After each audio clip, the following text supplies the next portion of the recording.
un parallélisme avec l'accord global inclusif qu'on a connu dans la Sun City. Ah oui, on a des noms. Comment voulez-vous qu'on n'arrive pas au chaos, au désordre qu'on a aujourd'hui, si les textes fondamentaux qui doivent organiser notre pays, notre société, sont des textes qui sont organisés par des gens qui sont à la fois des ennemis, en tout cas les régimes politiques et occidentaux, ne sont pas dans la logique de vouloir que le Congo se développe. Non, absolument pas.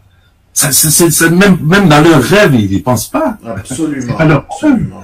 Donc, quand on y est, c'est pour ça que quand on parle des réformes, ben c'est ça en fait mon idée. Mon idée c'est il faut qu'on trouve un texte qui est rédigé par des Congolais. On n'en a pas encore. On n'en a pas depuis 1960. On a la loi fondamentale et la constitution actuelle.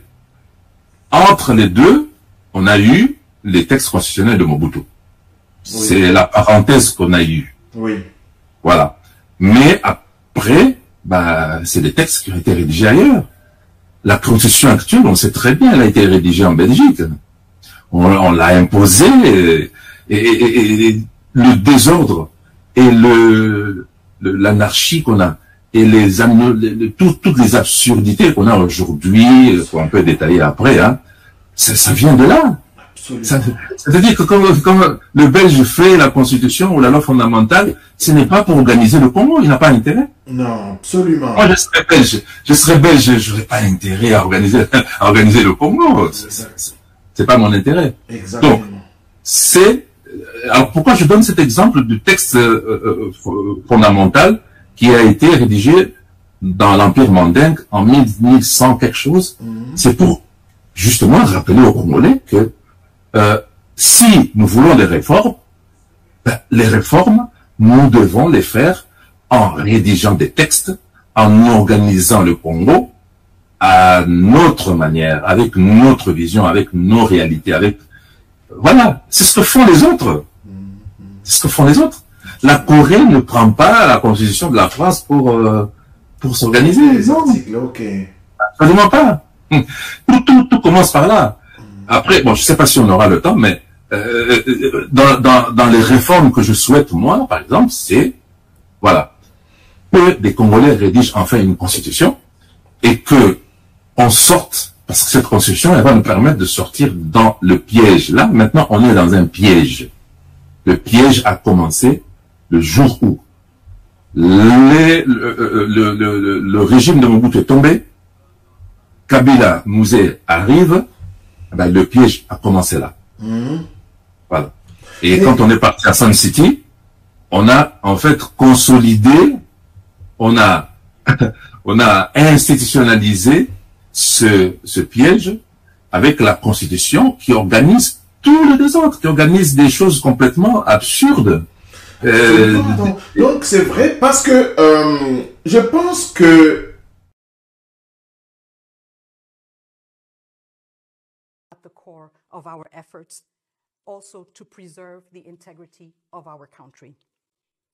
Of course, critical minerals and the global energy transition is a bit of a buzzword that we hear or that we have been hearing in the past years. And this is one of the key areas where the DRC is at the heart of solutions. What we want to do here is to make sure that we are truly at the heart of solutions. That means re-examining value chains and making sure that we occupy much more space in those value chains.